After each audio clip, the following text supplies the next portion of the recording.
¿qué es el mal? ¿Qué es el mal?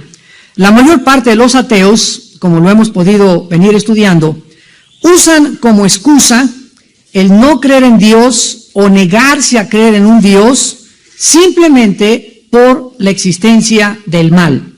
Sin embargo, podemos encontrar algunos principios generales que vamos a delinear en esta noche acerca del mal y a demostrar en esta noche que la idea de un Dios bueno y poderoso y misericordioso no es irreconciliable con la existencia del mal. Repito, la conclusión de muchos pensadores intelectuales ateos es: si Dios es un Dios bueno, misericordioso, no pudo haber permitido el mal.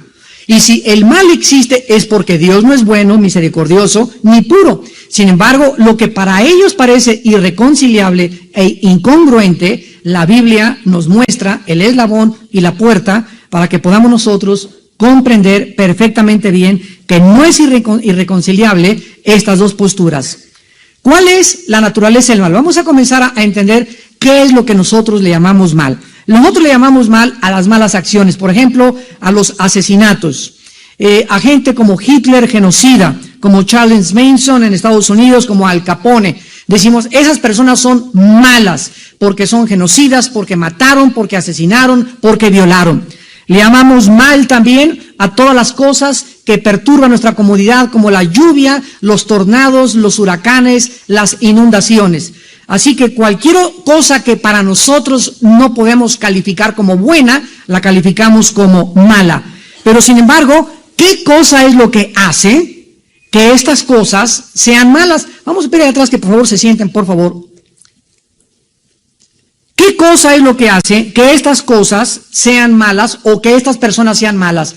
¿Estará Dios detrás de Al Capone cuando agarró la ametralladora y mató en el día de San Valentín a más de 500,000 personas?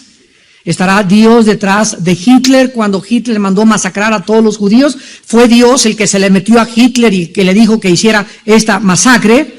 Entonces, si nosotros no podemos concluir que Dios no es el autor del mal, se concluye que por causa de que todo lo que existe lo creó Dios, pues entonces Dios es el autor del mal. Porque Dios creó a Hitler, Dios creó los tornados y Dios creó el mundo y para comenzar, Él creó a Satanás.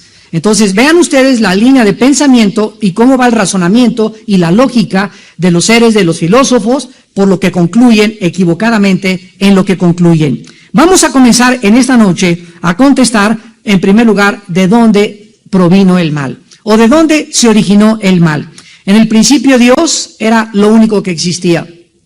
La Biblia dice que Dios es perfecto, invariable, inmutable en sus atributos, su justicia, su sabiduría, el mundo que hizo, todo era absolutamente bueno. Entonces, ¿cómo fue que el mal entró al universo de Dios?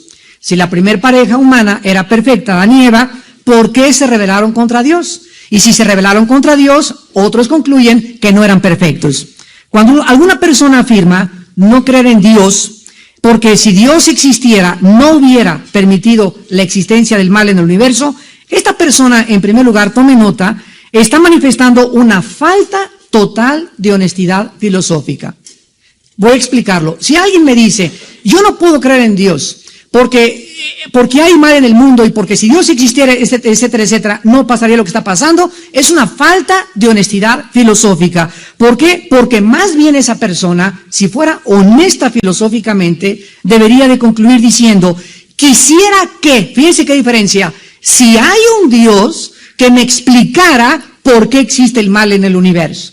Esto es mucho más honesto que decir, yo no creo en Dios simplemente porque yo no puedo entender la posición de un Dios que permite el mal en el universo. O sea, es falta de honestidad que por falta de comprensión nosotros concluyamos que Dios no existe, porque es una deshonestidad intelectual. Porque regresamos con esa persona atea. Mire, señor ateo, si usted me dice que usted descalifica la existencia de un Dios porque el mal no lo puede usted entender, vamos a comenzar. Si Dios existiera, vamos a asumir, señor ateo, si Dios existe, Él sería infinitamente mucho más grande que los pensamientos. Esto es lógico, lo acepto. Muy bien, segunda pregunta, señor ateo. Si Dios existe, ¿usted está de acuerdo en que ese Dios que usted no entiende puede tener propósitos que usted considera malos, pero que para Él son buenos?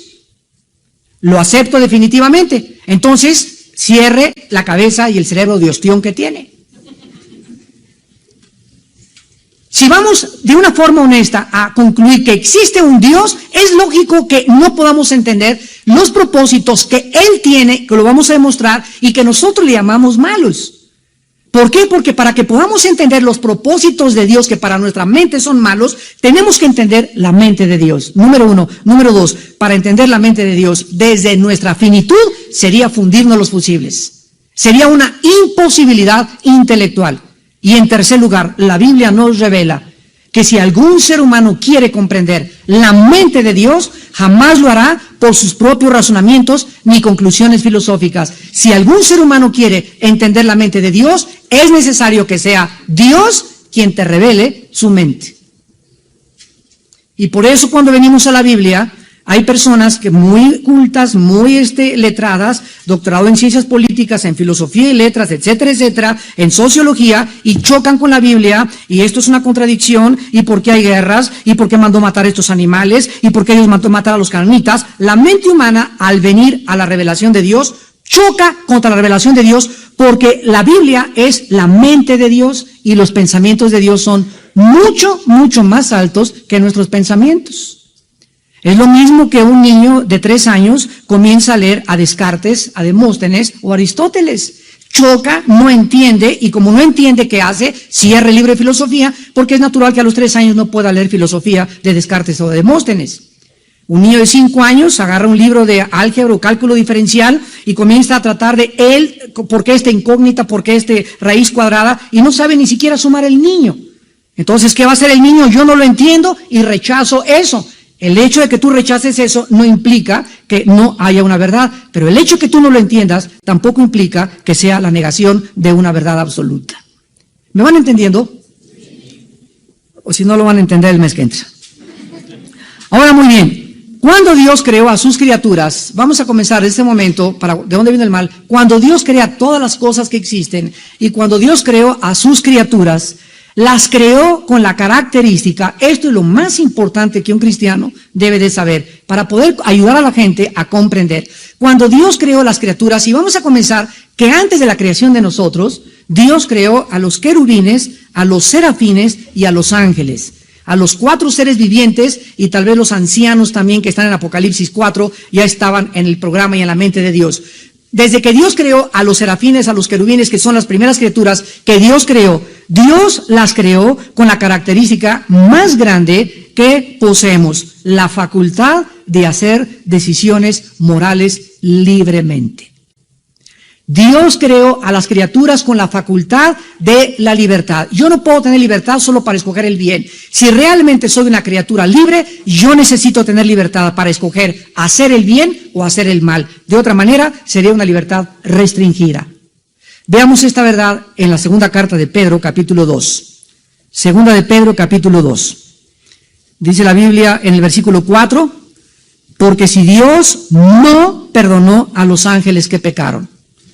O sea, hay algo que estas criaturas angelicales, celestiales, en el mundo y en la dimensión de la eternidad, hicieron en contra de la ley de Dios moral del universo.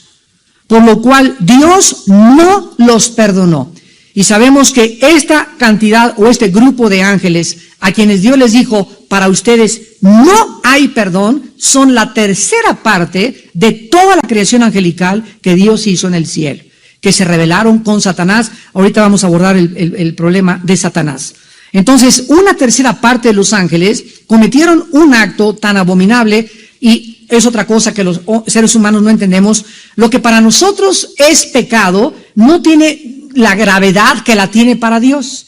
Y cuando nosotros decimos, pues es una canita al aire, un pecadillo de vez en cuando, irme con una mujer de vez en cuando, una copita de vez en cuando, esas cosas que a nosotros nos parecen mínimas y que no queremos manifestar en su máxima expresión, para Dios tienen otro simbolismo tan grande y tan funesto y tan terrible, que por esta causa a la cual nosotros llamamos canitas al aire, el Hijo de Dios tuvo que abrir sus brazos y morir crucificado en una cruz hace 2000 años, por causa de lo que nosotros creemos que es una debilidad humana. Shakespeare le llamaba el defecto trágico, Freud el medio ambiente, la Biblia le llama pecado. Y ese pecado en tu vida y ese pecado en mi vida, delante de los ojos de Dios, es gravísimo. Al grado que el mismo Dios tuvo que pagar tu culpa y mi culpa. Él tuvo que pagar tu culpa y mi culpa.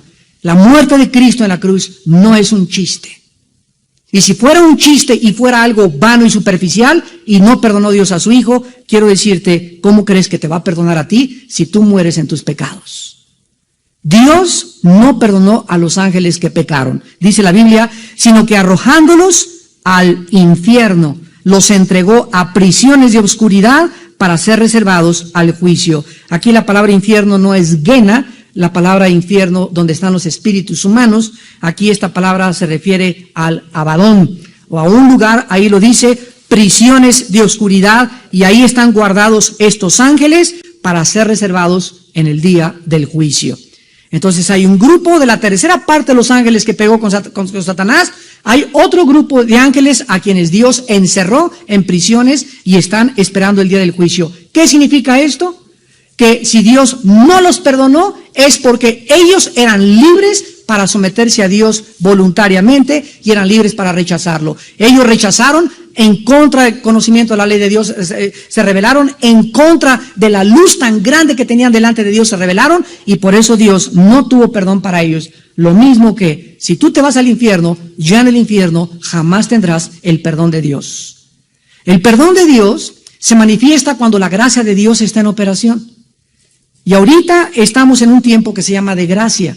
Hace miles de años había un hombre llamado Noé con sus 3 hijos. Dios le dijo, viene el juicio contra el mundo. Y hazte un arca y por favor trata de que toda tu familia esté dentro del arca. Durante 120 años Noé, clavando tablas y tablas, en 120 años construyó el arca. Y llegó un momento, dice la Biblia, que no fue Noé quien cerró el arca, la puerta del arca. La puerta del arca, dice la Biblia, la cerró Dios. En ese momento, cuando le dijo Dios a Noé, métanse tú y tu familia, y Dios cerró el arca, en ese momento, cuando la puerta se cierra, comienza a caer la lluvia, y la gente comienza a darse cuenta, era verdad, Dios mío, ¿y qué hicieron? Corrieron al arca, y comenzaron a tocar, Noé, ábrenos, Noé, ábrenos. Noé no podía abrir la puerta, porque el que cerró la puerta fue Dios. Se acabó el tiempo y vino el diluvio y se los llevó a todos. La Biblia dice en Mateo 24, así será la venida de Jesucristo en los próximos años que tenemos por delante, como en los tiempos de Noé. No entendieron que deberíamos someternos a Dios. La raza humana no entendió que no somos dioses. No entendieron que debemos ser sumisos y obedientes a nuestro Creador, que no somos independientes, no somos autónomos. Autónomo significa autogobierno. No fuimos creados para que yo hiciera mis reglas y yo hiciera mis mandamientos y yo hiciera lo que me diera la gana. Fuimos creados para conocer a un Dios, conocer sus leyes y libremente someternos a sus leyes o rechazar sus leyes y escoger tu destino eternamente en el infierno en el día de mañana. Vemos pues que Dios pudo haber creado robots. Dios pudo haber creado o elegir criaturas para que le adoraran y le sirvieran automáticamente. Pero Él no lo hizo de esta manera. El amor forzado no es amor, ¿verdad? Tú no puedes tener una mujer y te vienes conmigo porque te quiero tener conmigo y la puedes forzar a vivir contigo, pero tú jamás la podrás forzar a que te ame. Jamás nadie podrá manipular ni forzar los sentimientos de otra persona. Entonces, si tú quieres que algún ser humano te ame a fuerza, es una imposibilidad que no se da en ninguna criatura que Dios ha creado. El amor tiene que nacer del alma, del corazón, y tiene que ser voluntario, tiene que ser espontáneo, tiene que ser natural. Al habernos creado de esta manera, ¿sabía Dios que nos íbamos a rebelar? ¿Sabía Dios que Satanás se iba a rebelar? Claro que sí. Para ser libres teníamos que tener, sígueme con mucho cuidado, no solo la oportunidad de hacer el bien y escoger el bien, sino también para escoger el mal. Vuelvo a repetir, para ser libres teníamos nosotros que tener forzosamente no solo la oportunidad para hacer el bien, sino también que cupiera la posibilidad de que hiciésemos el mal. ¿Se acuerdan cuando Dios creó a Adán y Eva? Adán y Eva eran perfectos. ¿Qué significa perfectos? Que, fíjense ustedes el concepto equivocado de la perfección que nosotros tenemos. La palabra perfecto, teleio, en el griego significa maduro, completo, sin defecto. Entonces, cuando Adán fue creado, no tenía defecto en sus pensamientos, en su estómago, en su razonamiento, en nada. Pero cuando Dios le dijo a Adán, mira Adán, hay 3 árboles. De esos frutales, los que quieras, mangos, chabacanos, uvas, lo que quieras, yo hice las frutas y las creé para que pudieran ser el alimento adecuado a tus intestinos, a tu estómago. Qué maravilloso es que todo lo verde, toda la lechuga, todas las acelgas, toda la coliflor, todas esas cosas son exactamente las cosas que nuestro cuerpo digiere mejor. Eso está comprobado científicamente. La Coca-Cola, las papitas, la comida chatarra es una comida inventada por nosotros. Y tan brutos somos que por eso tenemos tantos problemas de salud, porque esa comida no fue hecha ni diseñada para nuestro hígado, nuestros riñones, nuestro estómago, nuestra sangre. Y es una interrelación entre la criatura creada y entre la creación de Dios. Entonces Dios le dijo a Adán, come por favor, sé vegetariano y come pura fruta. Y luego hay otro árbol, que es el árbol que se llama de la vida. ¿Qué significa esto? Que Adán tenía que participar del árbol de la vida, aun cuando él ya tenía la vida. ¿Qué significa esto? Que aun cuando nosotros no tengamos pecado, no somos independientes de Dios. Tenemos que comer diario y alimentarnos de nuestra fuente y el origen de nuestra energía y de nuestra vida, que es Dios. Por eso, cuando llegamos a Apocalipsis, el árbol de la vida está en Génesis y al acabar la Biblia en Apocalipsis. Ahí el árbol de la vida aparece otra vez ya en la Nueva Jerusalén. Y cuando todo hay perfección, ¿por qué otra vez dice en Apocalipsis 22 que volveremos a participar del árbol de la vida? Y las naciones también participarán de eso, porque nunca seremos dioses. No importa el estado de perfección que nosotros alcancemos, jamás podremos decir, yo autoexisto, yo me autogobierno. No, aún en perfección somos criaturas que nos debemos a Dios y le debemos su adoración siempre. Ahora bien, dice Dios que le dijo a Adán, hay un árbol que no quiero que comas. El árbol de la fruta, del conocimiento, del bien y del mal. Noten ustedes que no le dijo, hay un árbol que es el árbol de la maldad, sino que ese árbol tenía bien y tenía mal. La pregunta es por qué ese bien era también como el mal lo mismo, porque cuando Adán participa de ese árbol prohibido, Dios le está diciendo a Adán, quiero decirte que eres una criatura creada por mí, Adán, y quiero decirte que tienes delimitaciones. Hay una frontera y te trazo desde tu creación una línea que no puedes cruzar. Lo mismo que le dijo al querubín protector Satanás, lo vamos a ver, y a todas las criaturas. Todas ustedes son creadas, pero quiero que entiendan, no son dioses. Y lo que les va a recordar que no son dioses es que hay una línea que no pueden cruzar. Y cuando crucen ustedes esa línea voluntariamente, ustedes están en contra de mi gobierno y de mis leyes. Así que si no hubiera una línea y las criaturas pudieran hacer todo lo que quisieran, jamás se podría medir el bien y el mal.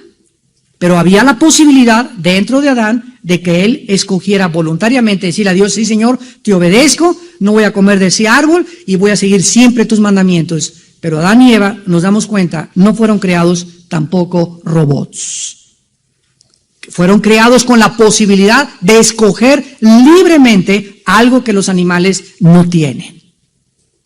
El otro día decía una persona, yo le decía a un hermano, te voy a dar una Biblia nueva, si tú me contestas la diferencia entre los hombres y los animales.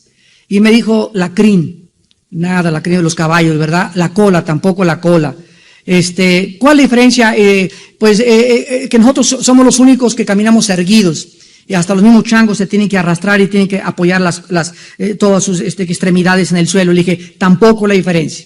Y le voy a decir porque no hay nadie que te pueda contestar esa pregunta, porque la Biblia es el único libro que nos dice la diferencia entre los animales y los seres humanos. La diferencia entre los animales y los seres humanos es que los seres humanos somos espíritu. Somos espíritu. ¿Los animales tienen alma? Sí tienen alma. ¿Qué es el alma? Sentimientos, emociones. Los animales se entristecen, se alegran. Los perros cuando están contentos mueven la cola para todos lados, paran las orejas. El caballo se enoja y echa para atrás y te pela los dientes, sabes que te va a morder. Tienen emociones, tienen enojo, tienen tristeza. Hay perros que se mueren en el cementerio con sus amos de la tristeza que les embarga. Los animales tienen sentimientos, pero no tienen espíritu. Jamás verás a un grupo de conejos adorando a Dios, ni a un grupo de changos tampoco jamás, no tienen ni siquiera la conciencia que van a morir, no tienen la conciencia que hay otro mundo que trasciende de ellos, no tienen la conciencia de que fueron criados, ellos nacieron con un programa, y ese programa, ese software se llama instinto. Ese programa se los puso Dios. A los changos les puso Dios un programa para que se columpiaran en las ramas de los árboles. A las cabras monteses para que vivieran en el monte. A las aves para que vivieran. ¿No han visto ustedes a los gansos cómo vuelan en una escuadra los gansos? Y va uno hasta adelante y vuela 1 hora y después el de hasta adelante el ganso. Y así vuelan kilómetros y kilómetros y kilómetros. Se pasa hasta atrás cuando se cansa y otro toma la delantera y otro así. ¿Quién les hace a todas las aves? ¿No han visto una parvada de pájaros también? Que brum, vuelan todos y son miles, pero todos tienen la misma dirección. Bueno, ¿quién les dice a todos, vamos a seguir esta dirección? O hubo un encuentro donde hubo el capitán pájaro, a ver, vamos a salir así, a volar, y ustedes cuando yo haga esto, vuelan así, y cuando haga así, ustedes para acá. Ni siquiera, ¿verdad? ¿Por qué? Porque tienen un programa. Nosotros le llamamos instinto. Y ese programa Dios lo puso en todas sus criaturas, pero a nosotros el programa que nos puso Dios fue para que nosotros escogiésemos el software que queremos en la tatema.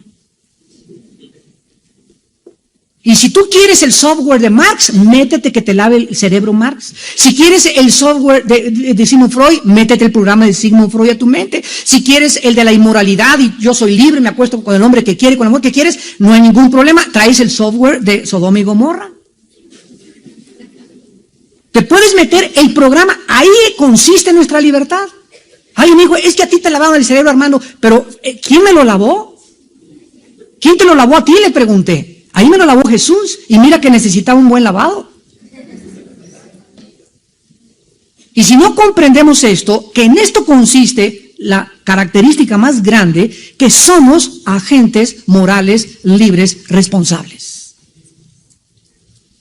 Y esta es la razón, amados santos, damas y caballeros que nos visitan, esta es la razón por la cual va a haber un juicio en el día de Cristo. Y en ese juicio, dice la Biblia, toda boca se va a callar.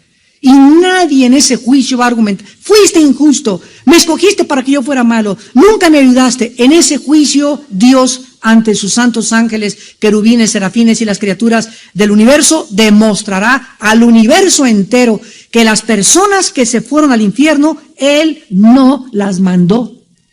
Tú escogiste irte al infierno. Nadie acusará a Dios de responsable de haber castigado a esas criaturas. El gobierno no mandó a los narcotraficantes al Moloya, el gobierno no mandó a las cárceles, a la penitenciaría, a los ladrones y asesinos. Ellos violaron las leyes de la sociedad y acarrearon sobre sus vidas el juicio que les correspondía, que es la cárcel o la pena de muerte. Pero nadie puede acusar al gobierno, el gobierno tiene la culpa de los presos. Al contrario, cuando el gobierno no interviene, como ahorita en México, tenemos que orar por el gobierno de México, y permite que haya miles de personas manifestándose, usurpando, alterando, agrediendo los derechos de las terceras personas, y no hay nadie que los detenga cuando ellos están infringiendo la ley, en ese momento esto se llama anarquía. Y saben una cosa, la anarquía es uno de los síntomas más graves que una sociedad pueda manifestar de gobierno. ¿Por qué? Porque es cuando ya los ciudadanos no tenemos quien nos defienda. Un grupo se apodera de la ciudad, aprovecha en usurpar los derechos y pisotear los derechos de las terceras personas y nos afectan a todos nosotros, y el gobierno por temor, ¿verdad? Porque es lo que pasa, porque mi partido se vea sumiscuido en otro Tlatelolco, y porque va a haber una matazón o cualquier otra cosa, se intimidan y no hacen lo que tiene que hacer. Como dice Romanos 13, los gobiernos están puestos por Dios para infundir el temor al malo. Y cuando esto sucede, hermanos, estamos en un país en el que tenemos que tener cuidado, porque Dios va a tratar con severidad a nuestros gobernantes.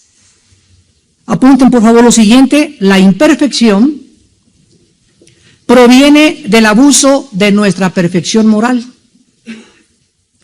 O sea, Dios no es el autor del mal. La imperfección que existe en el mundo proviene del abuso de nuestra perfección moral como criaturas libres. Es uno de los principios más grandes en filosofía y en teología que me han ayudado a comprender la mente de Dios. la imperfección, la maldad que existe en el mundo es simplemente porque nosotros hemos abusado de esta libertad que Dios nos dio. Dios no nos dio la libertad para que hiciésemos lo que quisiésemos, sino nos dio la libertad para que hiciésemos lo que debiésemos hacer. Les voy a poner un ejemplo. Sale un reo de la cárcel, ya cumplió 15 años de prisión, y el juez le dice, fulano de tal, eres libre. Y él dice, arriba Yahuwah, soy libre, a ver, ¿dónde está la pistola? Espérame tantito, Juan, tú no eres libre para salir e reincorporarte a la sociedad y hacer lo que tú quieras otra vez, porque si tú crees que la libertad es hacer lo que tú quieres, la estás confundiendo con libertinaje. La libertad no consiste en hacer lo que querramos, eso es libertinaje. La libertad consiste en hacer lo que debemos hacer. Es como el cristiano, con que no se pierde la salvación, pues voy a hacer lo que quiere, voy a pecar. Espérame tantito, no has entendido lo que dice Gálatas 5:13, que fuimos llamados a libertad, solamente que no la usemos como ocasión para la carne. Entonces, si alguien dice, no pierdo la salvación, voy a hacer lo que yo quiera, habla de que en tu corazón no tienes ni siquiera la salvación. Porque la libertad que Dios nos da en el Espíritu no es para que hagamos lo que querramos, sino para someternos a sus normas y a sus leyes morales. Vamos a Ezequiel 28 y veamos el inicio de Satanás. Porque este ser, originalmente un querubín, de acuerdo a la Biblia, es donde tuvo su origen la maldad. Cuando Adán y Eva habían sido creados por Dios en el huerto del Edén, ya estaba en el huerto del Edén, ¿quién? No dice eso. Dice, la serpiente era más astuta, ya lo leyeron, ¿verdad? Lo vas a tener que volver a leer. La serpiente era más astuta que todos los animales del campo que Dios había hecho. Génesis 3:1. Y cuando Dios maldice a la serpiente, pregunta, ¿qué culpa tuvo la serpiente para ser maldecida? Cuando, si realmente Satanás se metió en un animal, entonces debió haber maldecido Dios a Satanás y no al animal, que ni siquiera tenía el libre albedrío ni era un agente moral para escoger lo que va a hacer. Pero cayó una maldición sobre ese reptil, literal y física, al grado que comenzó a arrastrarse y comenzó a tener como alimento el polvo de la tierra.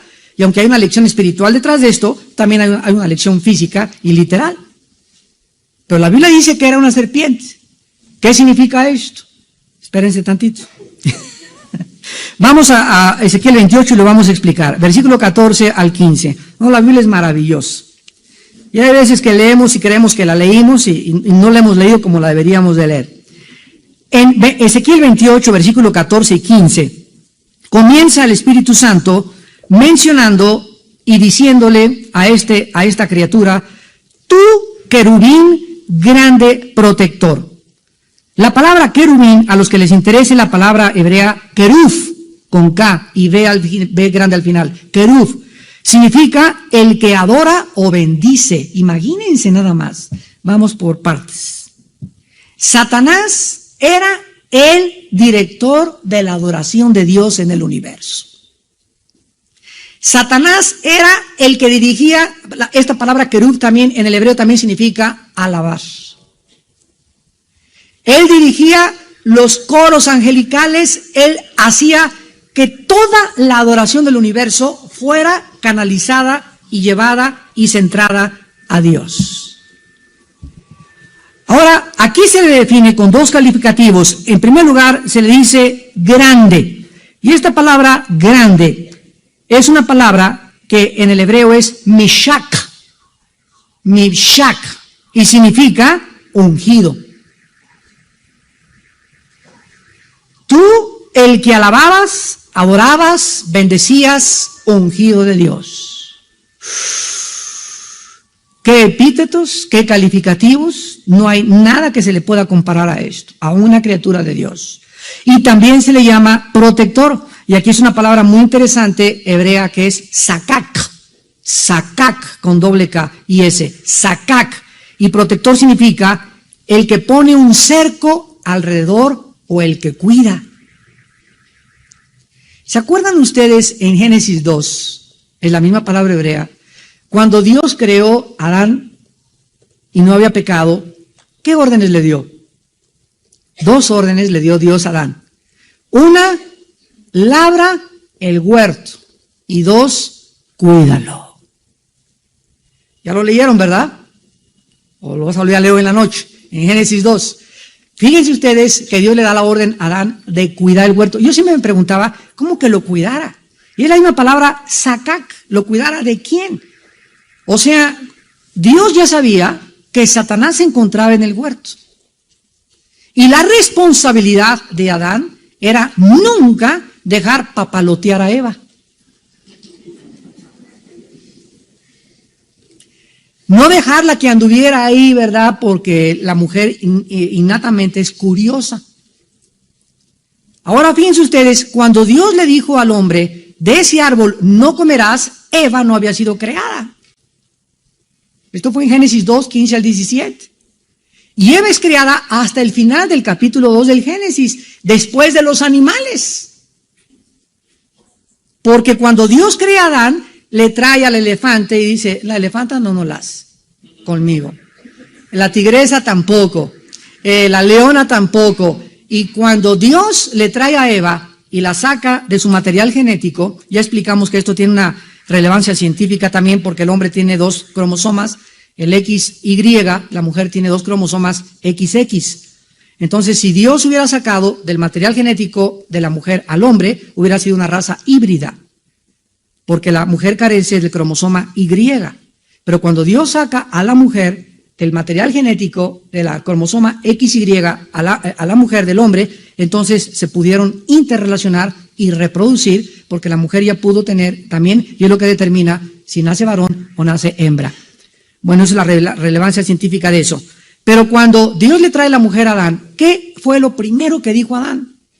Esta es, y será llamada Isha, que significa varona, porque del Ish, del varón fue tomada. Y Adán dice, esta es hueso de mis huesos y carne de mi carne. O sea, Adán estaba diciendo que para que un matrimonio funcione, debe haber compatibilidad, porque la arena y el aceite no se llevan. Cásate tú con un hombre que no es compatible a ti, o con una mujer que no es compatible a ti, y si ella es aceite y tú eres agua, nunca van a poder vivir. Y de ahí el término son matrimonios desabidos. Desde antes de casarse se peleaban. ¿Por qué? Porque tú tienes que esperar que Dios, ¿verdad?, de tu vida espiritual pueda traer a esa mujer que va a ser compatible con tu vida. Y de ahí tantos divorcios. Por la incompatibilidad de caracteres. Porque te casaste con la persona equivocada y si te casaste te amolaste. Ya no hay de que me voy a Cancún a buscar a otra.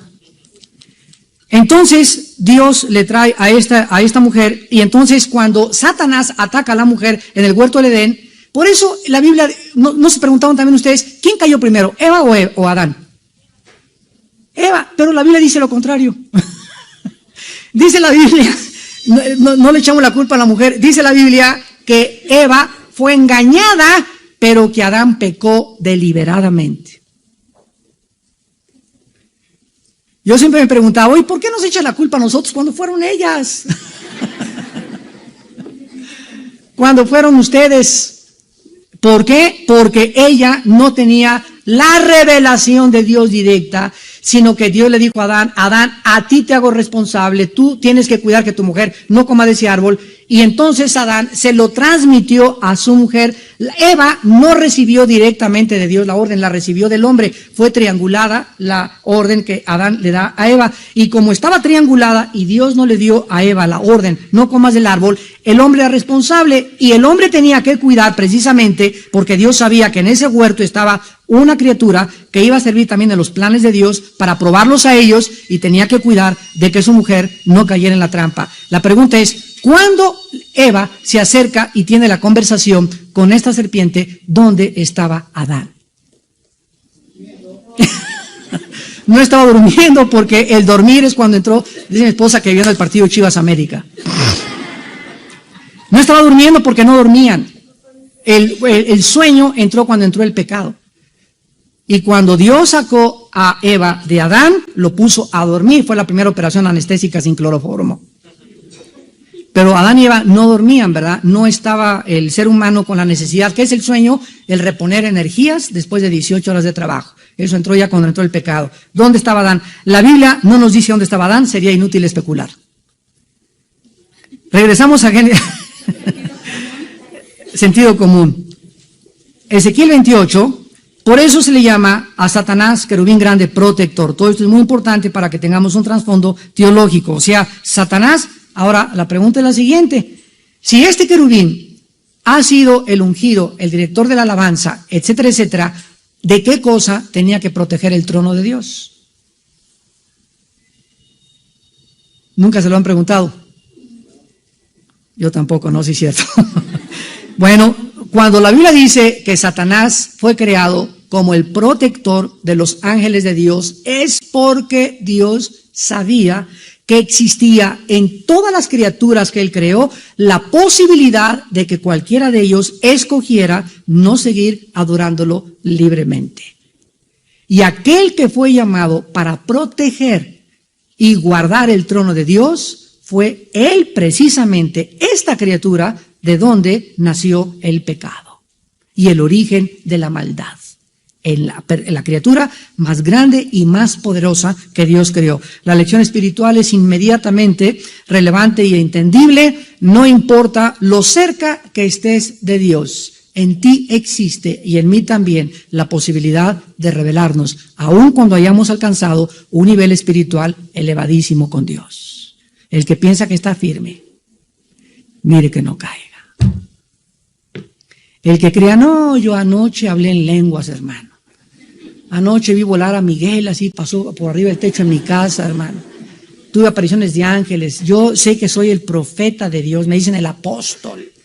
No, yo, mire, hermano, usted no se imagina que tengo todos los dones espirituales. Yo soy puro como la blanca nieve. Imposible, una mujer a mí no me mueve el tapete. Cálmate, Habacuc. Ni los profetas. Pablo, cuando una persona habla así, es porque sabe una cosa, habla como Pedro antes de que negara a Cristo. ¿Se acuerdan lo que le dijo Pedro a Cristo? Imposible, Señor, no te abandonaremos, te defenderemos y cuidado, ay de ti que no te pase eso. Y Cristo le dijo, Pedro, Satanás ha pedido zarandearte como al trigo, pero yo he orado para que tu fe no falte. Si no es por la intervención sobrenatural de Dios en la vida de Pedro, Satanás hubiera acabado con Pedro. ¿Por qué habló tan impulsiva y tan precipitadamente Pedro? Porque no se conocía a sí mismo la debilidad de nuestra carne.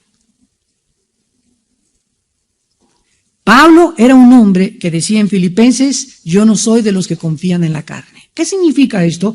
1 Corintios 9, 25 al 27. Golpeo mi cuerpo y lo pongo en servidumbre, no sea que, habiendo sido yo heraldo y siendo el apóstol, y a mí se me apareció Jesús y fui llevado al cielo. No sea que, a pesar de toda esta, estuve cerca de Dios, pero nada de esas cosas me van a servir si al regresar a mi cuerpo no es mi siervo. Señor, ayúdanos, ten misericordia. Por eso, yo les decía ahora en el seminario, la pornografía es el veneno más grande que Satanás está usando contra los varones principalmente. Cuando te comienza a permitir, pues ve las piernas, y ya, sin que te des cuenta, ya no puedes ver una mujer sin desvestirla con tus ojos. Cuidado, porque ya es un monstruo que sin que te des cuenta y vas a creer, lo vas a acabar aceptando como normal. Ya es normal para ti ver una película pornográfica una vez a la semana. Ya es normal no poder ver una mujer con transparencia como tu hija o una hermana, sino que tiene que haber esa lascivia en tu corazón, en tus venas, que hierve dentro de ti y que te guía cautivo al pecado. Sin la pureza, nunca en tu vida tendrás ni poder ni conocimiento de Dios. Y yo sé, ¿verdad?, por estadísticas en Estados Unidos, que la mayor parte de la cristiandad y de los cristianos de las iglesias tienen problemas de lascivia y de pornografía en su corazón. Y llegan a la iglesia, santo, santo, santo, Señor, y dan su diezmo, etcétera, etcétera, pero son esclavos de la lascivia y del sexo. Y esto es lo que temía Pablo.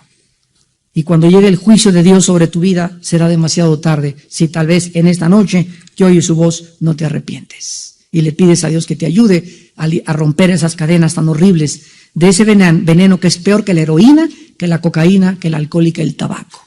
La pornografía es la adicción más grande y más destructiva del carácter de un varón de Dios. Y finalmente, aquí encontramos que Satanás estuvo en el santo monte de Dios. Allí estuviste, en medio de las piedras de fuego te paseabas.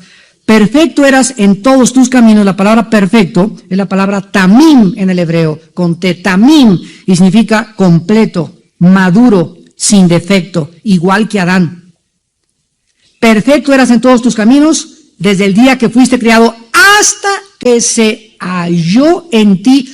O sea, no hubo una fuerza externa para que empujara. Ahí no, Adán y Eva fueron empujados, ¿verdad? Se les presentó, pero hubo un tentador que los sedujo a la mujer y la mujer contaminó al hombre y el hombre por tonto no cuidó a la mujer y el hombre, bueno, todo lo que pasó en el huerto del Edén. Pero en el caso de Satanás, él no tenía ninguna fuerza externa que lo tentara a caer en el pecado, sino que esta posibilidad existía dentro de Satanás mismo, lo que nos demuestra que es mentira que un ser humano le diga, hice esto porque el diablo me empujó. El diablo va a ser atado en el milenio 1000 años para demostrar en la última dispensación de Dios que el ser humano sin Satanás es capaz de hacer cosas peores de las que hizo cuando estaba Satanás. ¿Y cómo lo sabemos? A Isaías 65-66, el pecador de 100 años será maldito. Y en el milenio habrá muerte y habrá juicio y habrá reproducción sexual en el milenio. Y ahí nos damos cuenta que con Satanás atado durante 1000 años, el hombre tiene el potencial suficiente para rebelarse en contra de su Creador. Entonces, nada fuera de su propia voluntad de Satanás le impulsó o de su voluntad libre le causó pecar. No tenía ninguna fuerza externa, no era Dios el que puso el mal, sino que de dentro de él mismo, de dentro, cuando pecamos nosotros también somos la causa del mal que hacemos por nuestra propia voluntad. Cuando una persona dice, Satanás me hizo esto, Satanás me hizo aquello, es porque mi mamá fue prostituta, porque me crié en un orfanatorio, soy un robachicos porque hice aquello. Cuando no somos responsables de nuestras acciones, jamás podremos tratar con nuestro corazón. Hay muchas películas que pasan en el cine y que son películas muy feas, y hay unas películas que, gracias a Dios, tienen un buen mensaje. Yo les quiero recomendar que vayan a ver la película La vida de Antoine Fisher. El actor es un negrito, Denzel Washington, es un caso de un muchacho negrito que es violado, que es abusado desde niño y que comienza a tener una agresividad tremenda en el barco, comienza a golpear a todos porque él cree que toda su agresividad viene de su infancia. Un psiquiatra lo comienza a tratar y toda la película es el desenlace y el manejo del psiquiatra de tratar de llevarlo a enfrentar su responsabilidad y tratar con su pasado para que pudiera ser libre en el presente y en el futuro. Y el mensaje, ¿verdad?, es bastante bonito porque aquí encontramos que es exactamente lo que la Biblia enseña. Si tú sigues, es que mi pasado y mi esposo, tengo así la cara de uva porque mi esposo me pegaba y porque 3 hombres me han abandonado, soy lesbiana porque no creo que ningún hombre ya sea bueno para mí. Cuando tú tienes esto de tu pasado, si no enfrentas tu pasado y te das cuenta que tú eres responsable de tus acciones, no podrás tener paz en el presente ni extenderte hacia el futuro. Y si no enfrentamos esto es porque somos inmaduros. ¿Quién es una persona inmadura? Un ser humano inmaduro es una persona que le sigue echando la culpa a alguien de lo que es en su vida, sin saber que la gracia de Dios es mucho más grande que la maldad que podamos haber heredado de nuestros padres. Oremos.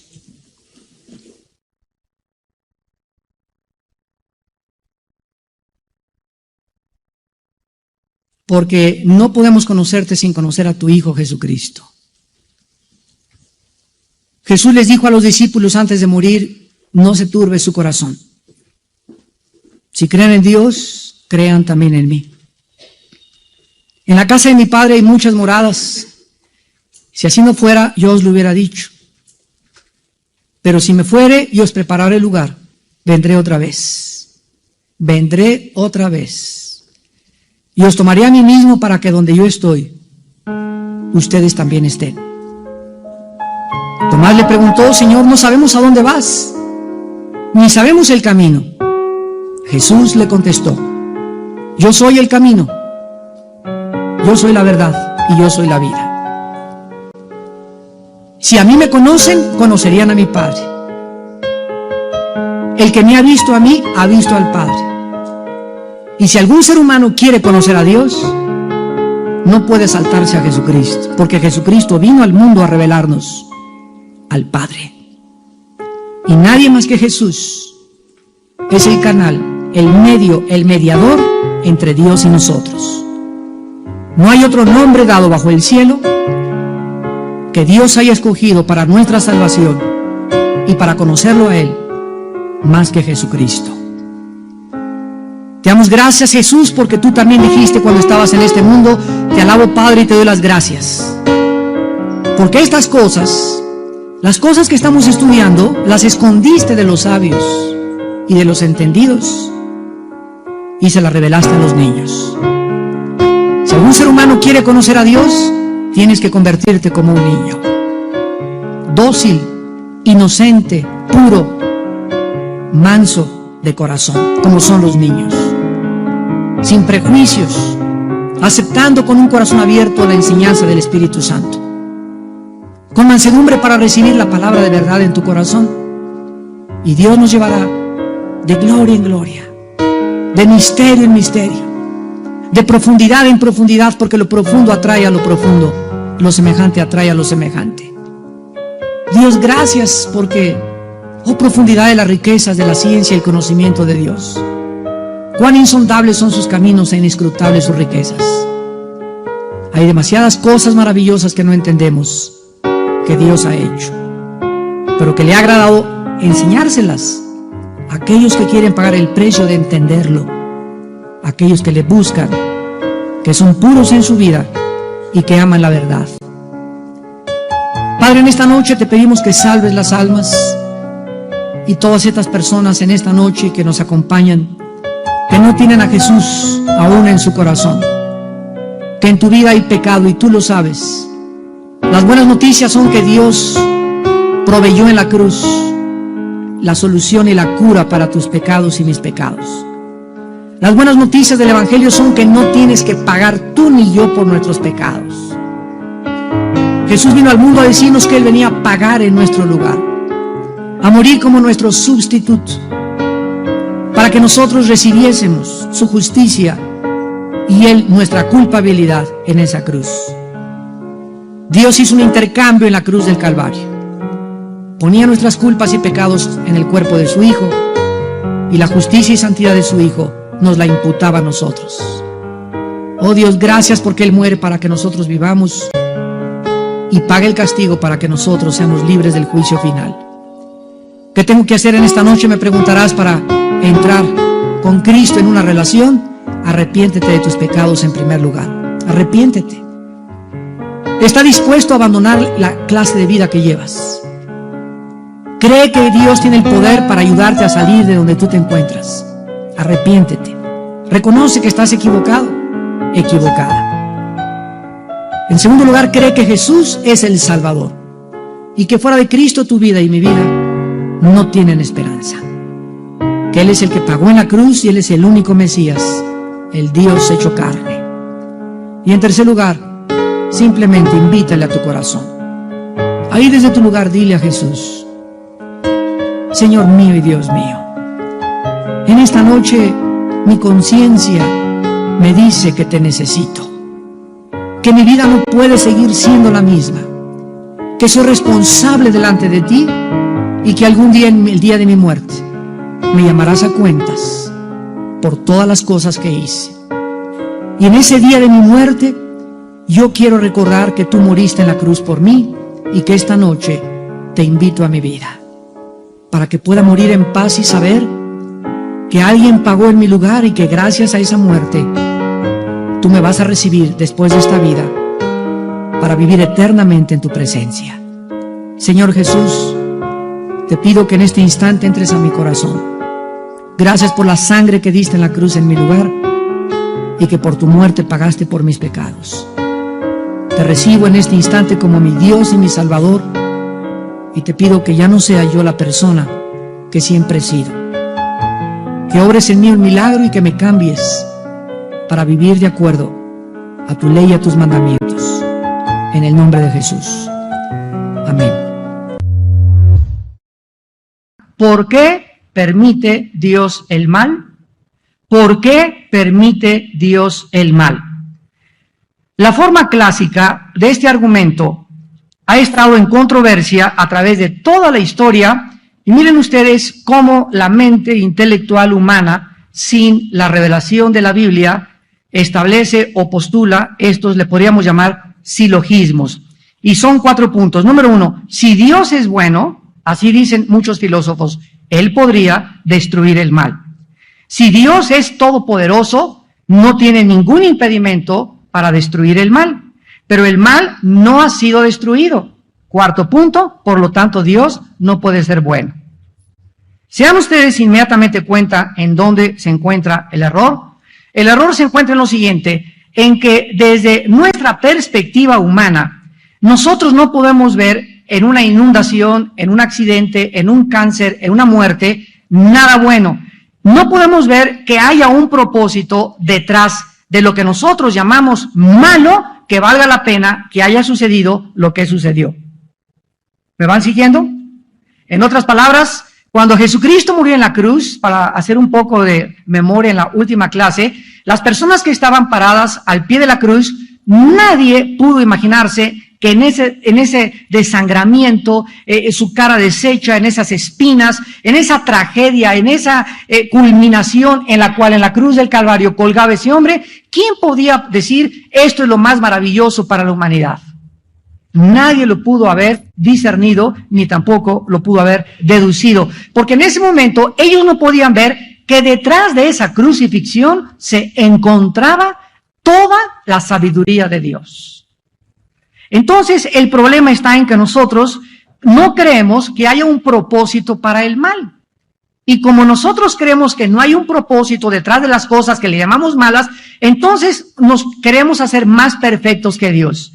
Y le decimos, si yo no puedo ver en esta crucifixión que haya un propósito eterno, entonces tú, Dios, tienes que haberte equivocado al permitir que mataran a tu Hijo Jesucristo. Y sin embargo, a través del tiempo, Dios nos ha abierto los ojos y 2000 años después nosotros, todos nosotros, le damos gracias a Dios por la muerte de Jesucristo. Bueno, vamos por orden. Vamos entonces a contestar las preguntas. ¿Por qué Dios no ha hecho nada para detener el mal? Número mal. El mal no puede ser destruido sin destruir juntamente la libertad. Número 1. Esta es la primera respuesta. El mal no puede ser destruido sin destruir juntamente la libertad. Como dijimos en la clase pasada, lo voy a explicar. Todos nosotros tenemos una característica que es la más grande que Dios le ha otorgado al ser humano. Y esta se llama la libertad de poder escoger entre 2 caminos, entre el bien y entre el mal. Si los seres que Dios creó, desde Satanás, lo vimos en la clase pasada, los querubines, no hubieran tenido 2 cursos de acción y solamente hubieran tenido un curso de acción, no hubieran sido creados libres. Entonces, cuando Dios permite que la criatura pueda determinar y hacerse responsable de, Señor, te quiero amar libremente o rehúso amarte y me rebelo contigo, no se puede hablar de libertad. Si la libertad fuera destruida, la cual es la única manera de acabar con el mal, ¿verdad? Porque tú no puedes acabar con el mal si no hay libertad. O sea, si hay puro bien, pues no tienes con qué acabar, porque no vas a acabar con el bien. Pero si tú tienes los 2 caminos y eres libre para escoger el bien y el mal, necesitas ser libre para acabar con el mal. Entonces, si nosotros somos seres libres y queremos acabar con el mal, destruiríamos la misma libertad. Si la libertad fuera destruida, la cual es la única manera de acabar con el mal, esta sola acción sería mala por sí sola. ¿Por qué? Porque le quitaría a la criatura la más grande característica y el más grande bien que poseen, la libertad. Entonces, destruir el mal sería una acción mala. Miren cómo nos la voltea Dios. Si el mal tiene que ser vencido, tenemos que hablar de vencerlo y no destruirlo. Dice en Romanos, vamos a Romanos capítulo 12, y vean ustedes la forma de afrontar el mal bíblicamente. Aquí está hablando acerca de la venganza, y esto solo los cristianos lo pueden comprender. Romanos 12, versículo 17 en adelante. Dice Romanos 12, 17, no paguéis a nadie mal por mal. procure lo bueno delante de todos los hombres. Comienza diciéndonos Dios, si alguien te hace algo malo, ¿qué es algo malo? Nosotros llamamos malo hablaron mal de mi nombre, me calumniaron, hirieron mi reputación, no es cierto lo que dijeron de mí, me poncharon las llantas de mi carro, cualquier cosa que nosotros recibamos como una acción equivocada de la gente, Dios nos manda no responder nunca de la misma manera. Vamos a partir de esa base y vamos a ver la razón que se encuentra detrás de esta sabiduría de Dios. Dice el versículo 19, no os venguéis vosotros mismos, amados míos, sino dejad lugar a la ira de Dios, porque escrito está, mía es la venganza, yo pagaré, dice el Señor. Muy bien. Dios me dice, mira Armando, esa persona que te hizo ese mal, esa persona que te insultó, esa persona que te ponchó las llantas, etcétera, etcétera, tú no le pagues con la misma moneda, ya no te vuelvo a hablar, eres esto, eres el otro. Déjame, dice Dios. Ahora, primero me pregunta Dios, ¿crees en mí? Porque ahí parte todo, ¿verdad? ¿Crees en mí? Sí, Señor. Bueno, si tú crees en mí, déjame decirte, yo soy el que le voy a pagar a esa persona. Si tú intervienes y tú te vengas, dice Dios, entonces me amarras las manos y yo ya no puedo intervenir. Y va a pasar dos cosas. Una, en tu venganza se te va a pasar la mano. O dos, no le vas a dar el justo pago. Porque es imposible que le paguemos exactamente como lo que nos los hizo. Entonces, si dejamos que Dios se vengue y Él intervenga en la vida de nuestros enemigos, Dios es absolutamente justo y Él sabe, solo Él sabe el escarmiento que esa persona necesita. Entonces, ¿qué es la fe? La fe es vivir en la vida sin rencor a nadie, sin amargura contra nadie, porque creo que Dios es el que está abogando a mi causa, ningún arma forjada contra mí prosperará, suya es la venganza, dice el Señor, y mi paciencia se va a crecer y a madurar, mientras yo espero que Dios tome acción de mis enemigos. Por eso, un cristiano amargado es un cristiano derrotado por el mal. El mal lo derrotó. Y cuando el mal te derrota, es porque no usaste las armas de la luz para contrarrestarlo.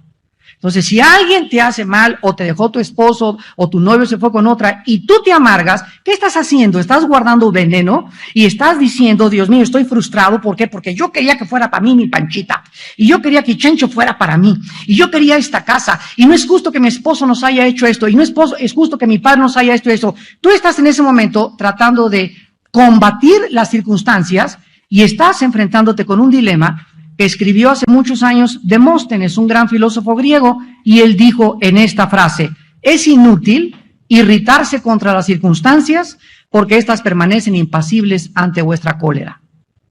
O sea, es inútil que te irrites contra las cosas que son adversas porque tu enojo y tu amargura no van a hacer que cambien las cosas. Al contrario, tú te vas a autodestruir. Por eso, dentro de la vida cristiana, no puede existir el rencor ni la amargura contra nadie. Ahora vean aquí en el versículo 20, y dice Dios que si tu enemigo tiene hambre, dale de comer. Si tiene sed, dale de beber, porque haciendo estas cosas, ¿qué sucede? Ascuas de fuego amontonará sobre su cabeza. O sea, Dios me dice, bueno Armando, ya te insultaron, ya sé que esa persona te insultó, y no solamente, no te digo nada. No, nos dice Dios, no solamente no guardes rencor, sino trata de ir con esa persona y hacerle un favor. Porque hasta que no la fe tiene obras, es muerta. Entonces, si tu vecina anoche hizo un ruedrazo y hasta las 4 no te dejaron dormir y estás que les quieres apretar el cogote a todos ahí junto a tu casa, etcétera, etcétera, hazle un pastel, vecina, anoche no nos dejaron dormir, pero es una cosa, queremos decirle que les amamos. Les traigo un pastel, ella le va a dar el soponcio, no va a saber qué hacer, la vas a sacar totalmente, le vas a mover el tapete, como dicen los jóvenes, pero en el momento que hacemos esto, en el momento que le demostramos de alguna manera a la persona que sabemos que nos odia una manifestación de nuestro amor, en ese instante comienza su juicio. Es lo que significa ascuas de fuego. En ese momento es cuando Dios ve y dice, esta acción es la que me pone a mí en acción. Porque si algo hace que Dios entre al escenario humano a actuar, es la fe. Y sin fe es imposible agradar a Dios. Y dice el versículo 21, no seas vencido de lo malo, sino vence. Aquí está el mal, no podemos destruir el mal. Se nos manda vencer el mal nada más. O sea, esta es la guerra de los siglos, la guerra cósmica desde que hubo la rebelión en el cielo, una lucha entre el bien y entre el mal, donde al final Dios demostrará que es más poderoso el bien que el mal. Entonces, si alguien me hace algo y yo le contesto de la misma manera, tu esposo te dio una cachetada o te hizo algo y tú vas y le das un cacerolazo, o no le haces ya el desayuno, etcétera, etcétera, le estás pagando con la misma moneda. Entonces, en ese momento, tú estás siendo derrotada. Porque la única manera de vencer el mal es con el bien. Y esto es lo que hace que nosotros podamos comprender que nuestras armas no son carnales, sino poderosas en el Señor para la destrucción de fortalezas. Entonces, nosotros tenemos que comprender en esta mañana, en esta tarde, ¿verdad?, que si el mal tiene que ser derrotado, tenemos que hablar acerca de vencerlo y no de destruirlo. Ahora, en segundo lugar, el hecho de que el mal no está siendo actualmente destruido no significa que nunca lo será. El problema está en que nosotros quisiéramos ya hoy que agarren al diablo y que lo ahorquen y que acaben con todos los malos. Una vez en un elevador en un hotel, una persona me abordó y me dice, oiga, quería preguntarle, ¿por qué Dios no acaba con el mal de una vez por todas? Si Él es todopoderoso. Yo me volteé y le dije, porque comenzaría con usted. Así que dele gracias a Dios que no ha sucedido esto. Y miren, esto es lo que dice 2 de Pedro 3:9, precisamente. Así que esas personas que te dicen, ¿por qué Dios no acaba con esto? ¿Y por qué? Porque comenzaría contigo. Dice 2 de Pedro 3:9, el Señor no retarda su promesa. El problema es que nosotros somos impacientes, sino que, según algunos, la tienen por tardanza, sino que es paciente. Ah, sí, Dios es paciente y nosotros somos impacientes. Ese es el problema. Dios es paciente para con nosotros, no queriendo que ninguno perezca, sino que todos procedan al arrepentimiento. ¿Qué es lo que hace que Jesucristo todavía no venga y acabe con el mal y se acaben todas las injusticias? Que quedan millones de seres humanos aún que necesitan ser salvados. Y si tú eres un cristiano que estás, ¿por qué no acabas con el mal? ¿Y por qué pasó esto y por qué aquello? ¿Por qué no cooperas con Dios en que esto se acelere predicando el Evangelio de Jesucristo? O ayudando a que el Evangelio sea propagado al mundo entero. Una de las cosas que va a hacer que Cristo acelere su venida es la predicación del Evangelio en el mundo entero. Nosotros le damos a Dios y no sabemos cómo darle gracias a Dios por el privilegio que nos ha dado de estar ya en 52 países en la televisión. Tenemos una audiencia de 47 millones de personas a la semana, viéndonos a través de la televisión, en todo el mundo, menos en la China. Estamos en Siria, en Israel, en DirecTV de costa a costa en Estados Unidos, en Telecable en 26 estados de la República, en todo Iberoamérica, en Madrid, en España, en Italia, en Florencia. Estamos en Francia siendo traducidos simultáneamente y todo esto lo ha hecho Dios. Y bueno, recibimos, no se imaginan, 150, 200 correos electrónicos cada 2 o 3 días de Chile, de Argentina, de Ecuador, de las Islas Canarias, de Miami, de Estados Unidos, y todos, o el 80% de los correos que recibimos de tanta gente que ve nuestros programas de televisión son preguntando cosas de la Biblia. ¿Por qué esto? ¿Por qué aquello? O sea, los cristianos están muriendo de hambre en el mundo de la palabra. No hay enseñanza de la palabra de Dios.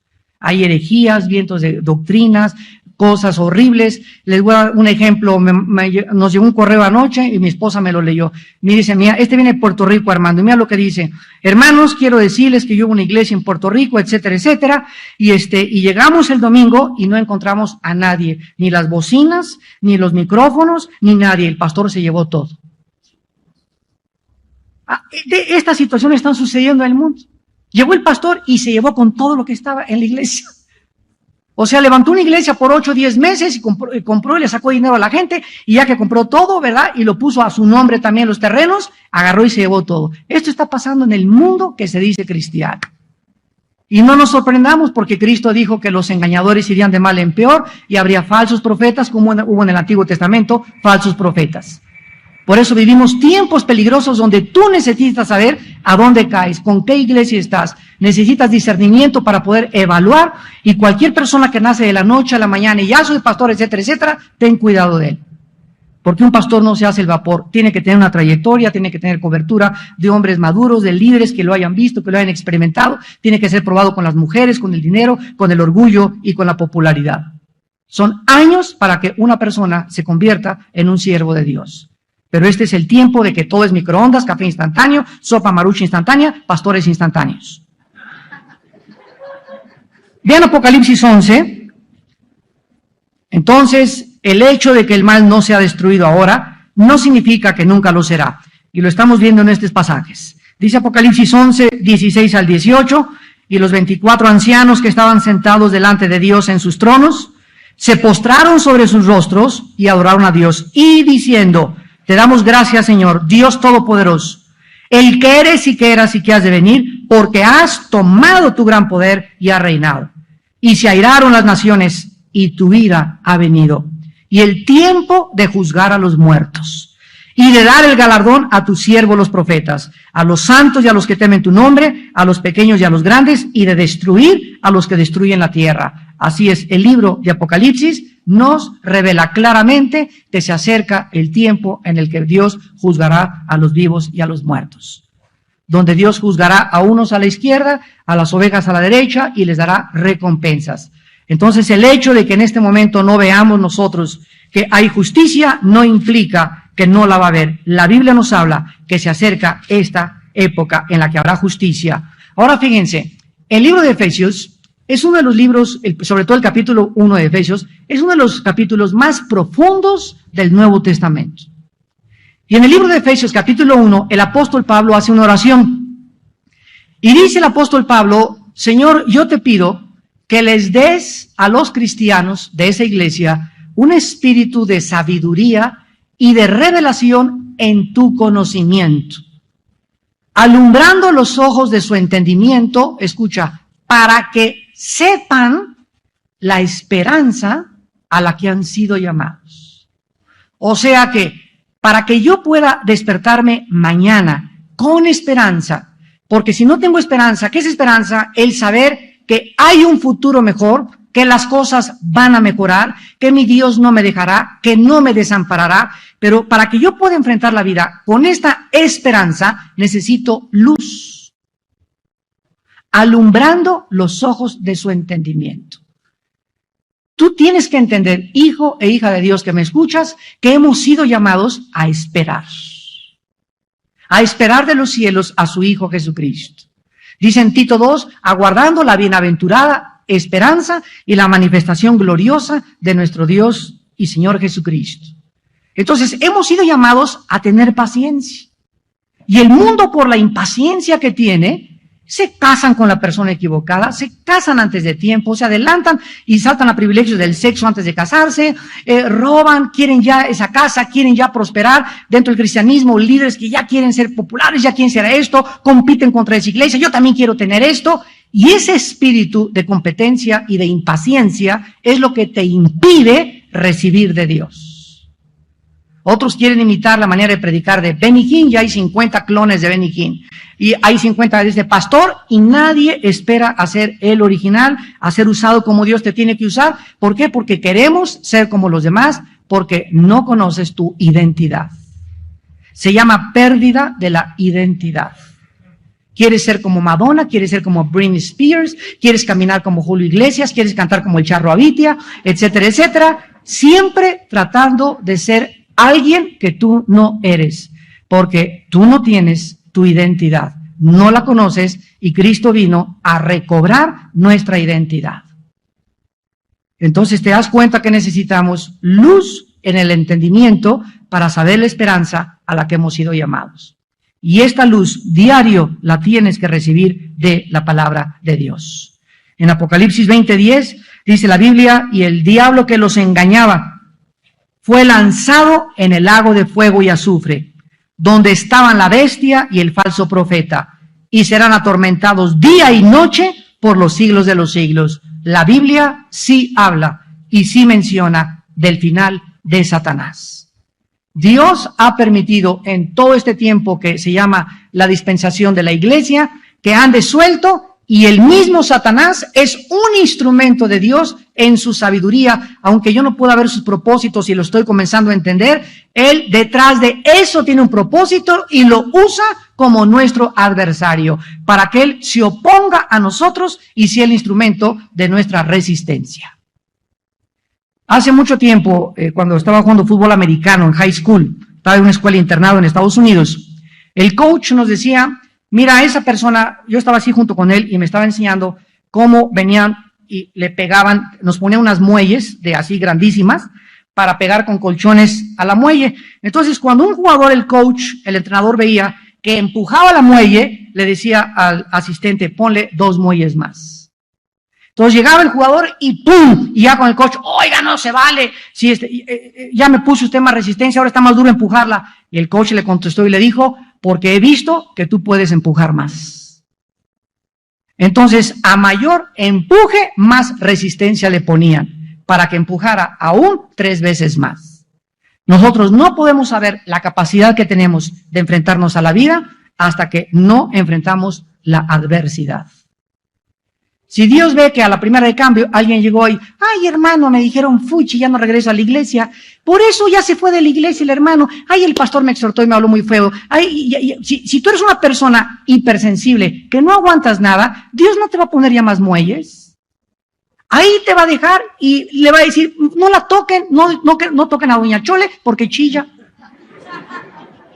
El otro, por cualquier cosita, ya está amargado, él creyó. Y esto es lo que determina el espíritu de grandeza que cada uno de nosotros tenemos, en la forma como enfrentamos la adversidad. ¿Cuánta resistencia tienes, escúchame, para sufrir? Y cuando Dios ve que no, como decimos vulgarmente, te agüitas, y no te amelcochas, y no te apachurras, y no te desanimas, y no te, ¿para qué? Y ve Dios que te levantas y que empujas y que sigues a pesar de las cachetadas y todo, y que sigues caminando. Dios, no te imaginas lo que tiene para ti mañana. No te imaginas. Porque precisamente los valientes arrebatan el reino de Dios. Se necesita en esta vida, y para poder vivir con Dios, valor. Y como ese valor no es inherente ni innato de nosotros, es un valor que el Espíritu Santo nos infunde, porque no nos ha dado Dios espíritu de cobardía. Si realmente tienes al Espíritu Santo, te vas a levantar, vas a empujar, te vas a sobreponer a tus enfermedades, a las tragedias, a las desilusiones, a lo que te hicieron, y te vas a levantar y te vas a reír, así te vas a reír de tu pasado y de la pesadilla que atravesaste. Y dice el Señor en el Salmo 91, por cuanto en mí has puesto tu confianza, yo también te libraré. Y te sacaré del pozo de la desesperación y pondré tus pies sobre la peña, y te dejó tu marido, pero yo soy padre de huérfanos y de viudas, y te dejó tu esposa, pero te va a una mejor, que Britney Spears va a quedar chiquita, y vas a ver lo que voy a hacer contigo. Pero nosotros, ¿qué necesitamos? Necesitamos creer. Necesitamos creer. Ahora, ¿cuál es el propósito o por qué permite Dios el mal? La pregunta que surge la mayoría de la gente es: ¿por qué me pasó esto a mí? ¿No es verdad? ¿Por qué se robaron mi carro? ¿Por qué se tuvo que morir mi hijo? Mire un ejemplo. El dueño de la cadena de televisión de noticias más grande del mundo se llama la CNN. El dueño de esta cadena internacional se llama Ted Turner y se casó con una ex actriz de cine llamada Jane Fonda. Y este hombre, Ted Turner, iba a una iglesia como todos los americanos. Aquí van a la iglesia católica en Estados Unidos, a la iglesia evangélica o protestante, pero no era cristiano. Y iba a una iglesia bautista, y a los 17 años de edad se le muere su hermana de cáncer, de Ted Turner, el dueño de CNN.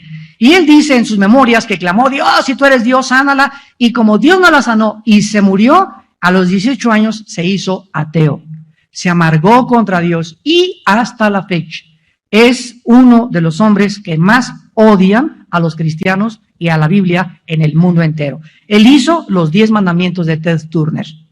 Se casa con esta actriz Jane Fonda y Jane Fonda, su esposa, se convierte a Cristo. Le decían la reina de los aeróbics.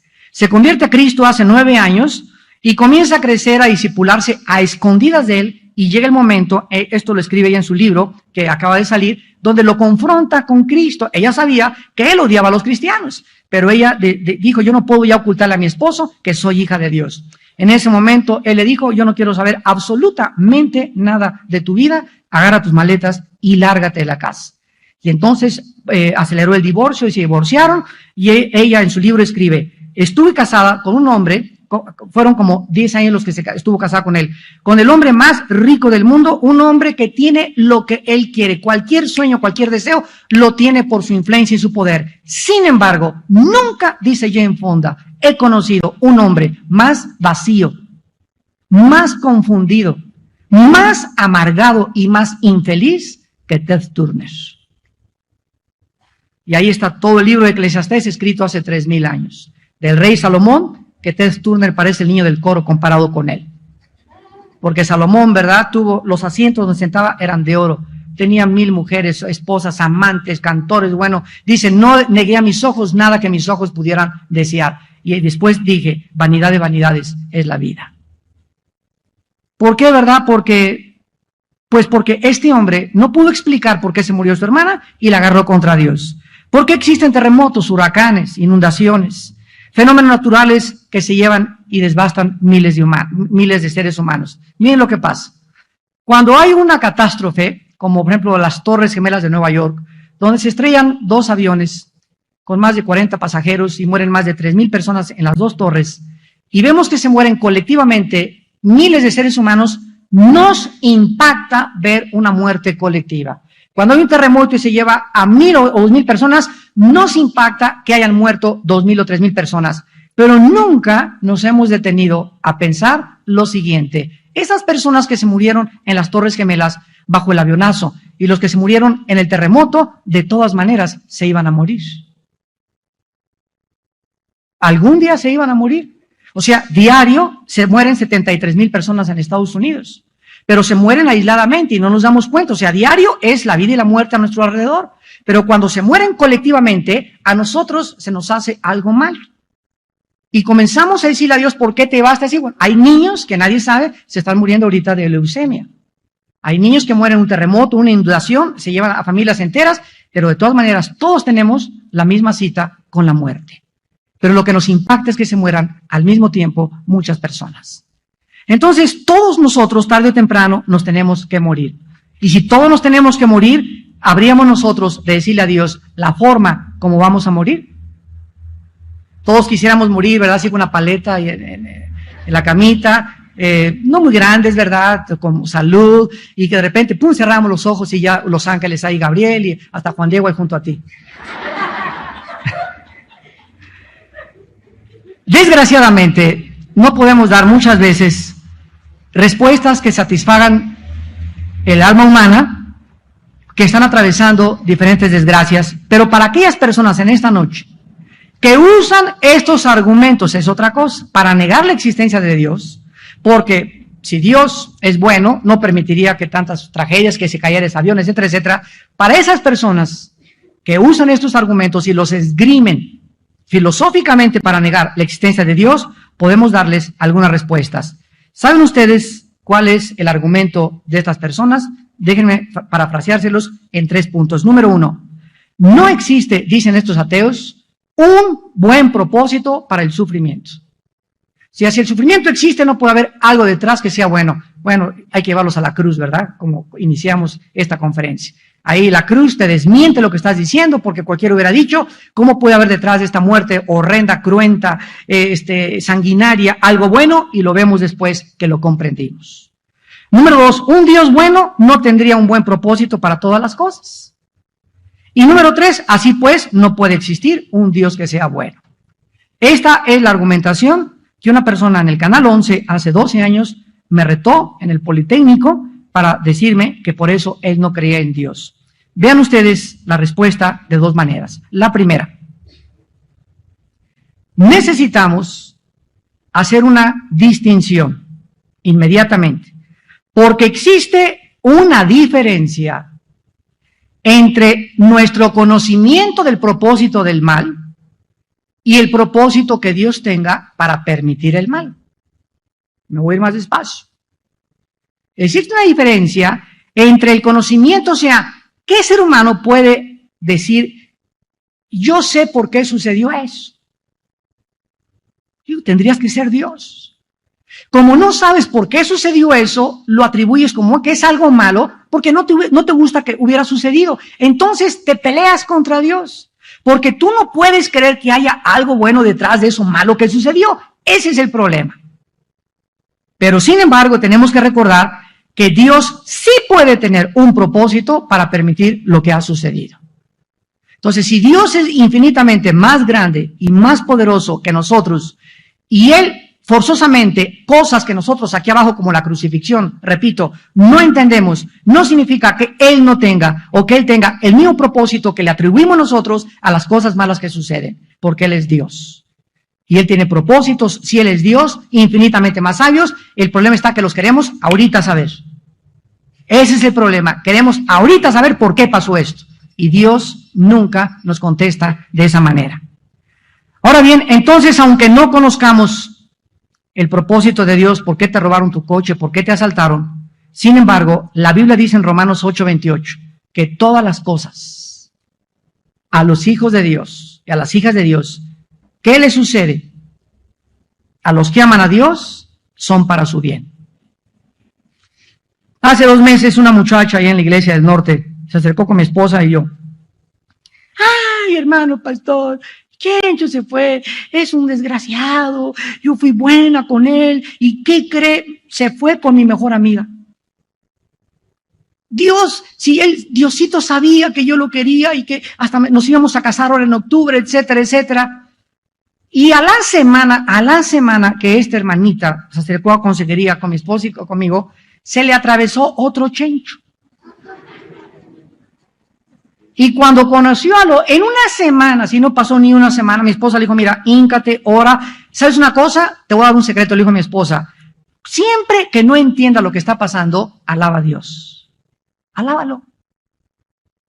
No te imaginas el poder que está encerrado entre la alabanza. Alábalo, Padre.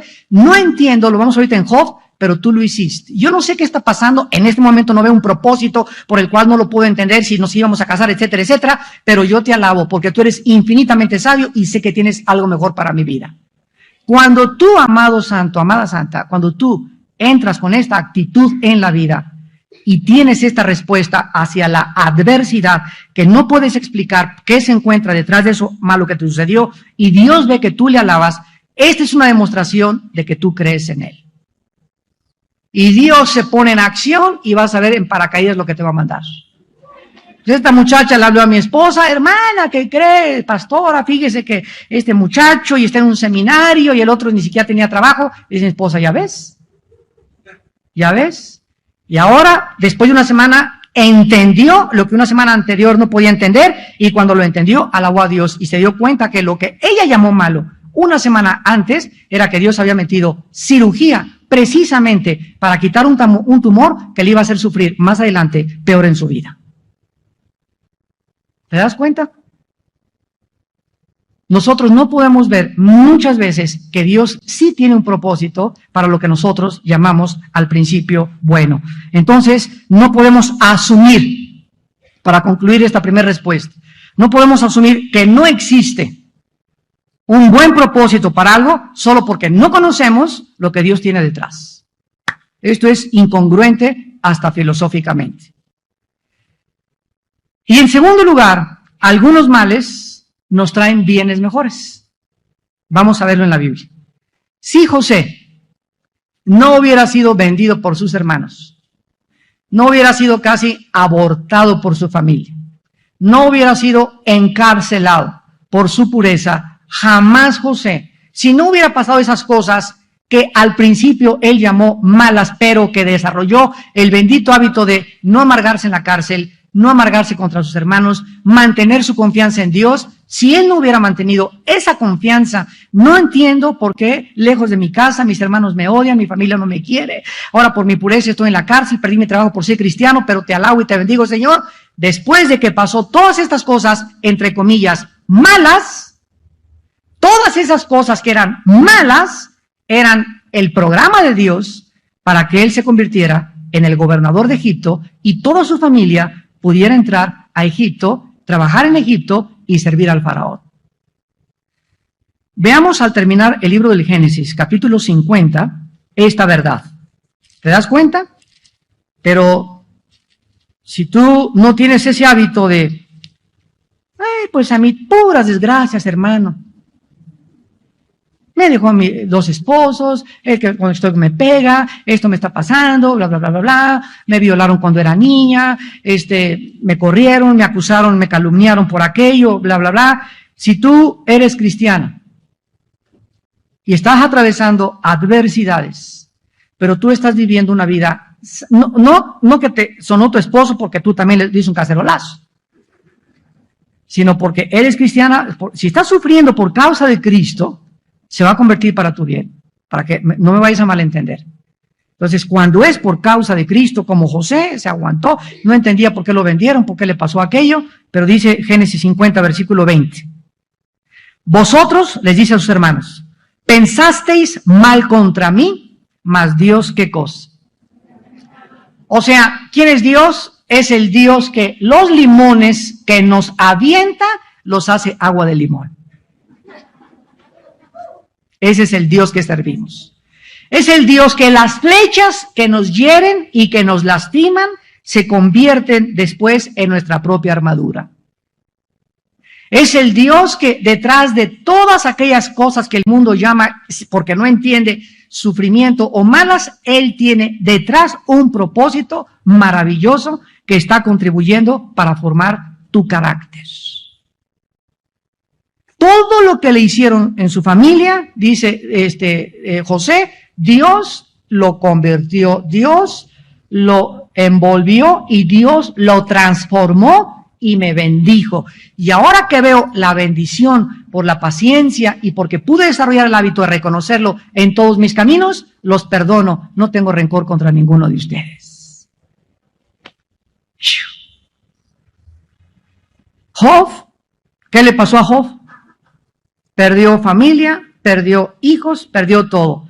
Y todavía, por si fuera poco, le dejan a la engorrosa de la esposa. Porque era un gorro esa señora, sinceramente. Y todavía, o sea, yo estoy seguro, ¿verdad?, que él hubiera dicho, Señor, de una vez te lo hubieras llevado a ella. Pero Dios no se la llevó a ella.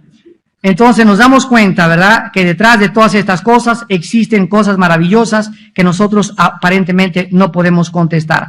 Algunas personas piensan que pueden imaginarse que criaturas como nosotros, que somos libres, pero no tenemos ninguna posibilidad de hacer algo malo, ¿verdad?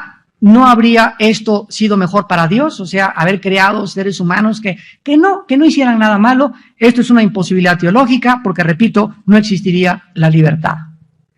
Claro que Dios sabía que las criaturas se iban a rebelar contra Él e iban a abusar de la libertad. Ya dijimos, nuestra imperfección proviene del abuso de nuestra perfección. O sea, las imperfecciones y los defectos que yo tengo provienen del abuso que yo he hecho de la perfección original, de la libertad con la cual Dios me creó. Entonces, no es de Dios la mancha, es de nosotros. Las imperfecciones vienen del abuso de nuestra libertad. Dios le da libertad a las criaturas fueron las que abusaron de esa libertad, por lo cual el mal entró al universo. Ahora, Dios lo permitió y estamos viendo por qué lo permitió. Vamos a Job capítulo 11 y vamos a contestar algunas de estas preguntas, porque este es el libro más maravilloso que responde por qué sufren los justos. Vamos a partir de esta premisa. Tú no puedes estar en lo correcto y Dios equivocado. Para comenzar, número 1, tú no puedes estar equivocado o en lo correcto y Dios equivocado. Cuando alguna persona se levanta contra el razonamiento de Dios y desafía a Dios para discutir con Él, esta persona se está levantando contra el mismo poder que nos hace a nosotros capaz de pensar y razonar.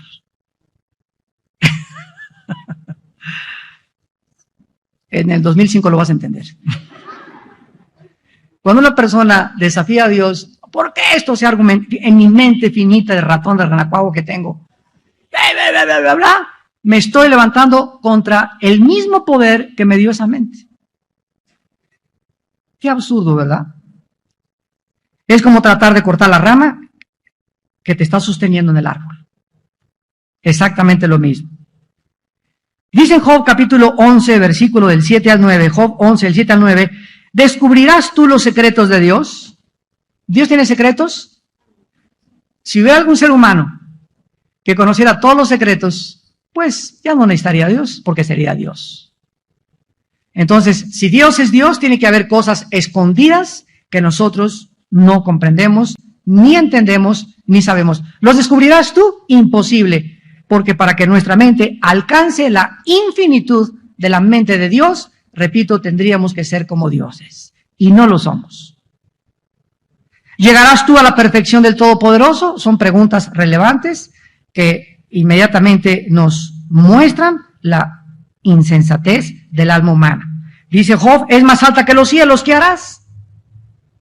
Es más profunda que el Sheol, ¿cómo la conocerás? Su dimensión es más extensa que la tierra y más ancha que el mar. Capítulo 2 de Job, versículo 13. Con Dios está la sabiduría y el poder. Suyo es el consejo y la inteligencia. ¿Qué necesitamos para comprender la vida? El sufrimiento, ¿por qué permite Dios el mal? ¿Qué necesitamos? Sabiduría.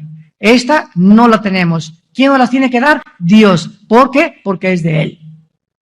¿Qué necesitas para tener esa sabiduría? Tener a Cristo en primer lugar en tu corazón. En segundo lugar, ya teniendo a Cristo en tu corazón, pagar el precio todos los días de tener comunión con Él a través de la Biblia. Y en tercer lugar, mantener una vida transparente en tu corazón, de santidad y de pureza.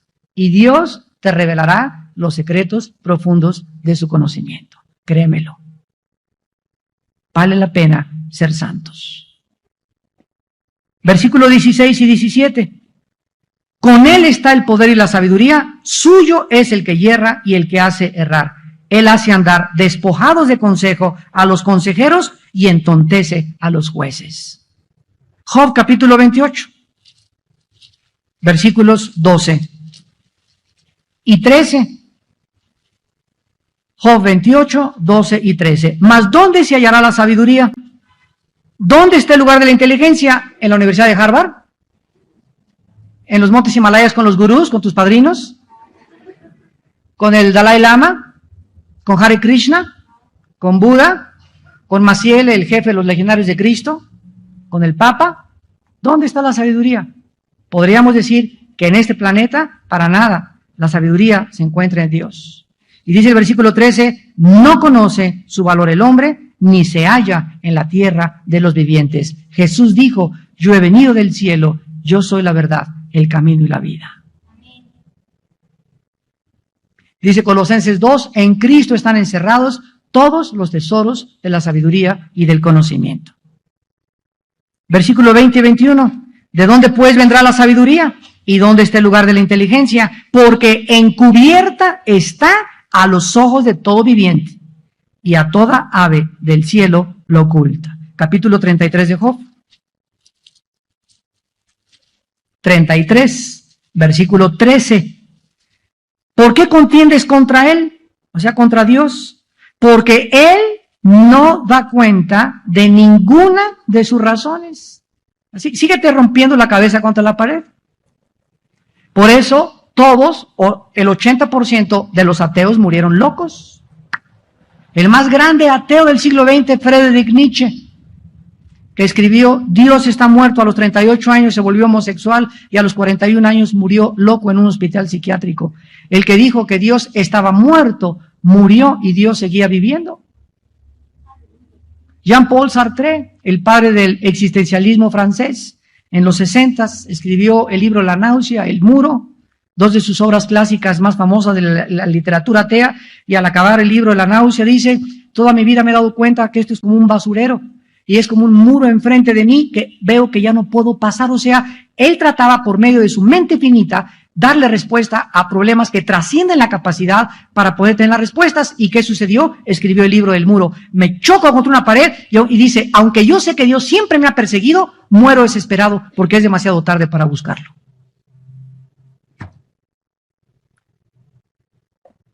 La estupidez de creer que por nuestra mente, proposiciones filosóficas, razonamientos, vamos a contender contra Dios y nosotros lo vamos a entender. Job 36,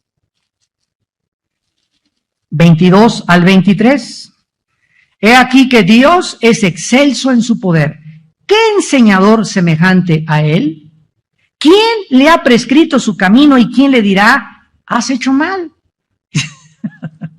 ¿Quién está hablando todas estas cosas? El libro donde el hombre, Job, más sufrido que la Biblia pone, nos revelan todos estos secretos.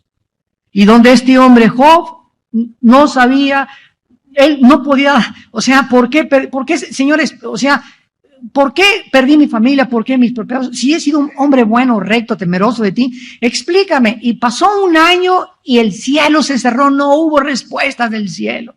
Pero él siguió caminando y rascándose las llagas, acostado en la tierra, y no estaba, ay, para esto te serví, Señor, sino, Padre, aunque tú me deshicieres, en ti seguiré esperando. Yo sé que mi Redentor vive y aún desecha mi piel, he de ver con mis ojos al Señor, y Él me purificará como el oro después de los sufrimientos. ¿Y qué es lo que nos enseña el libro de Job? La fe ante lo desconocido. David escribió, del día que temo, en ti confío. ¿Por qué dice el justo por la fe vivirá? Porque toda nuestra vida debe ser de confianza en Dios. No entiendo, Señor, pero sé una cosa, tú lo hiciste. Si tú lo hiciste, no necesito entenderlo, necesito confiar en mí. Solo te pido, dame paz. Esa es la actitud cristiana. Señor, en medio de esta tempestad que estoy pasando, que no entiendo lo que está, solo te pido algo, solo te pido una cosa, que tu presencia esté en mí, que tenga paz. Porque con su paz atravesaremos los valles de sombras y de muerte. Y finalmente, en el capítulo 40 de Job, además respondió Jehová a Job. Ahora Dios le dice a Job y le dice, ¿es sabiduría contender con el Omnipotente? El que disputa con Dios, responda esto. Entonces respondió Job a Jehová y dijo, y comienza Dios a darle todas las cosas que Job no podía entender. Y en el capítulo 42, versículo 2, le dice Job al acabar su vida a Dios, al acabar sus sufrimientos, yo conozco que todo lo puedes y que no hay pensamiento que se esconda de ti. ¿Quién es el que oscurece el consejo sin entendimiento? Por tanto, yo hablaba lo que no entendía. Cosas demasiado maravillosas para mí que yo no comprendía. Este es el resumen de la historia humana. Los filósofos y los ateos hablan y hablan en la televisión, en los libros, cosas que ni ellos entienden. Tratando de competir y de retar y decirle a Dios, te equivocaste en todo lo que hiciste, porque si yo hubiera me sentado en tu trono y si me das chance y eso, Dios, yo tengo mejor sabiduría para arreglar el mundo mejor que tú. Se creen mejores, más buenos y más misericordiosos que Dios, porque no saben lo que están diciendo. Por eso dice la Biblia que cuando nosotros confiamos en el Señor es fortaleza en el tiempo de nuestra angustia. Oremos.